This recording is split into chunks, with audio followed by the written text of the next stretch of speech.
Hello, lovely humans, Jen Foxbot here.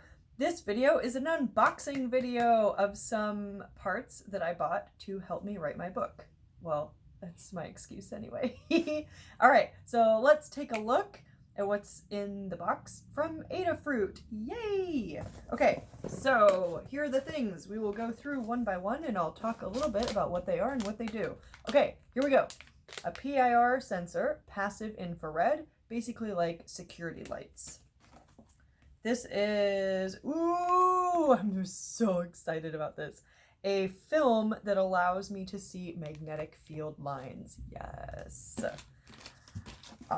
And I bought a bunch of these because apparently I have used all of them in projects. This is an IR brake beam sensor. So like in those spy movies, when you break the IR signal, it triggers a response, also used for garage door openers. Yay. Kind of similar to that, there's a magnetic door switch. So the magnet gets triggered when the door gets open, or I should say the sensor gets triggered when the door gets open because the magnet moves away from the switch. Potentiometer. Oh wait, no. I think this is a rotary encoder. Is that what I bought? Yeah, cool. Rotary encoder. And you're like, what is a rotary encoder? That allows us to get very precise position measurements when we go around in a circle. Classic tilt switch or vibration switch. I needed another one of these because apparently I only have one.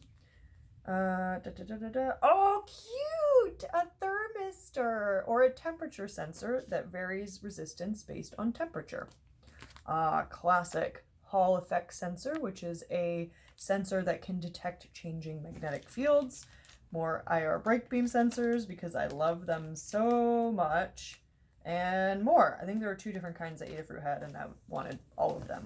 And then, aha! I'm so excited about this. This is a magnetic pad that you can draw on. And so as you're taking things apart or building a project, you can kind of circle what the parts are and label them on the mat. Oh, yes. So happy. Cool. I hope you're as happy as I am. Thank you for watching and have a beautiful day. Bye.